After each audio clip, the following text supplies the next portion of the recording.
Hi everyone, it's Anna from the Heartbeat Hive, and today I'm going to be showing you my process of part one of how I am looking back during last year and planning for the next year.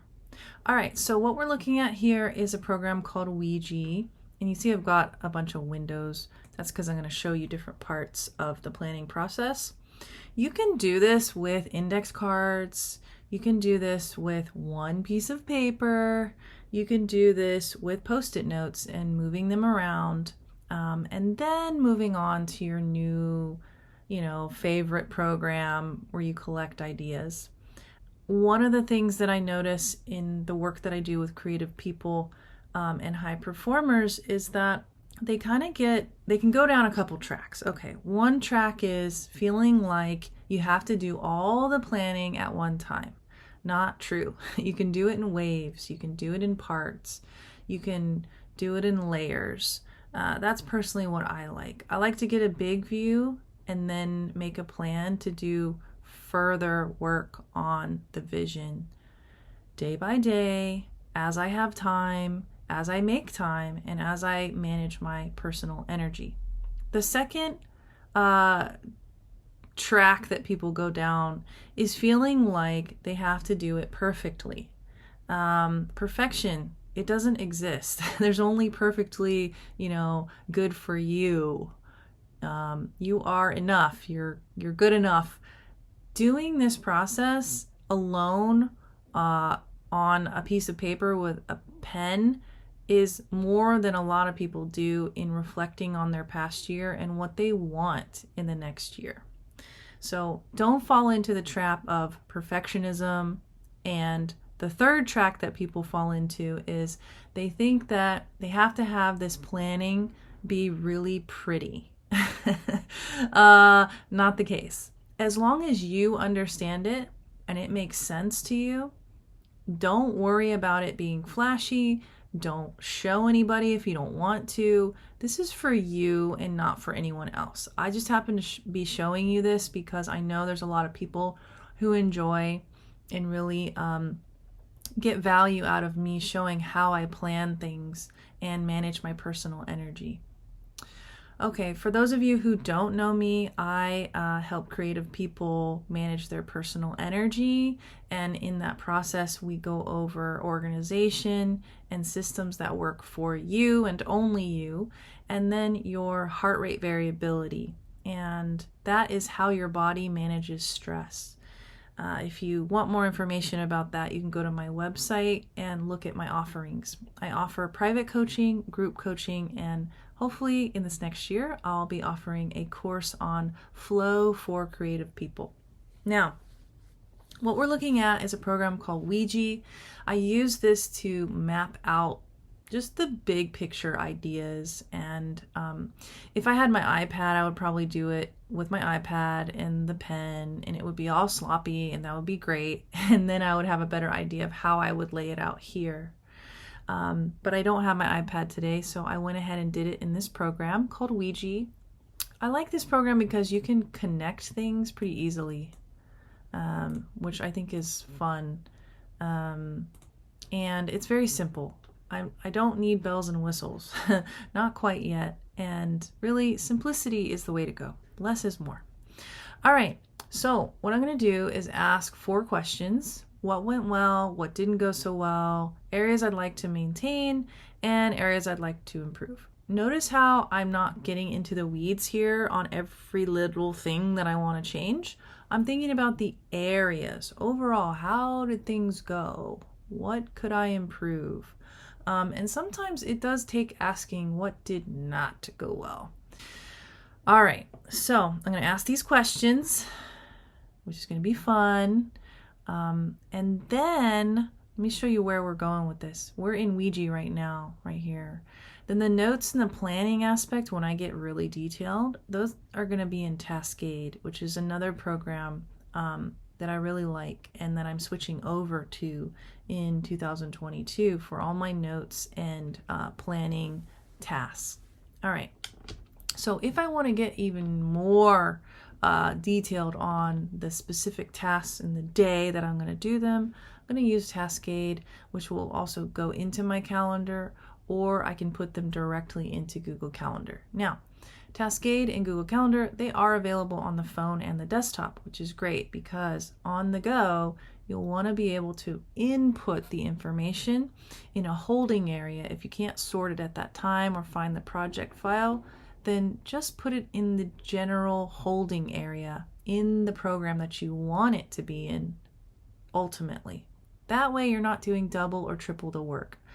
When I work with a lot of creative people, there is a pattern for some of them to lose information because they're putting it in too many different places.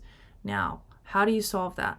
Well, you have to get over perfectionism in thinking that one, any program is going to do everything for you. And two, that you have to commit. You have to commit to the program with all its, features and maybe lack of. You have to commit and decide, is this good enough for me right now?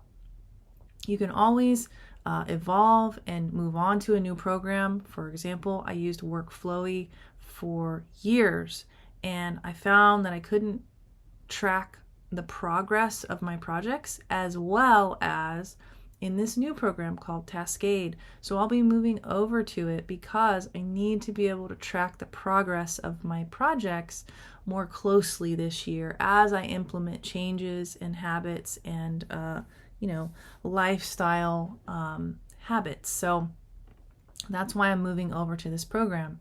Did Workflowy work for me for a long time? Yes, it was wonderful. But now I've evolved into a new program. And you can see it doesn't do everything. I use Ouija for this type of mapping. All right, so what am I going to do next? I am going to think about big ideas for 2022. And I guess I'll just go over those right now. Some of the ideas I have for next year are having a more sustainable schedule. Then you're going to see how I came to that conclusion. Aside from, reflection, I'm going to show you some physical data here from my heart rate variability analysis. I'm going to be keeping in mind serotonin and dopamine awareness. So I'm going for larger doses of dopamine and serotonin, which means that I will need to look at and think about my projects on the grand scheme of fulfillment and meaning and eliminate things that do not bring those things. For example, when you look at your phone to check to see if you have any messages, that is a very small dopamine hit.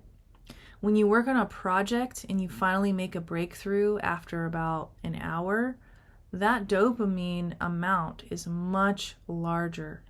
It's larger depending on the amount of skill and risk and reward required for it, but it's larger also because there's a buildup of chemicals and then a release.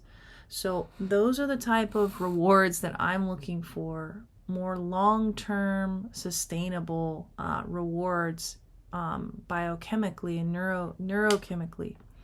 And serotonin is the afterglow of that sort of work. When you come out of flow, you are receiving a pretty high dose of serotonin because you've worked, you've gone through struggle, you've had a release, you've been in flow, and now it's time to come down and sort of enjoy the fruits of your labor and then go into recovery. All right, so another thing on my mind is fitness and my flow routines. I'm going to be switching up some of those activities in my flow routine to be a little more complex for my brain to work in the morning. And then fitness-wise, I would like to do more strength training. My diet has been pretty good, but I have a fasting schedule, and I've been doing really well with that. So when I come off of fasting, I would like for my diet to be more nutrient dense and to plan a little bit better for that.